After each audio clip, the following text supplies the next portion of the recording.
So where I saw God during this trip can be described by this on my face.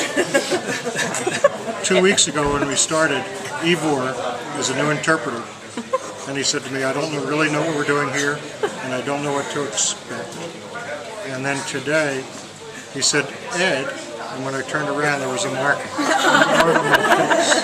And I think that's a great description of the transformation, the friendship that developed in just 10 days. From being complete strangers, not knowing what to expect. You just gave Ozra a shower. And today we can draw on each other's faces and laugh about it. So that's where I saw God during this trip. That's really nice. And what I hope to take away is the friendship, this great blueberry feeling among a perfect team.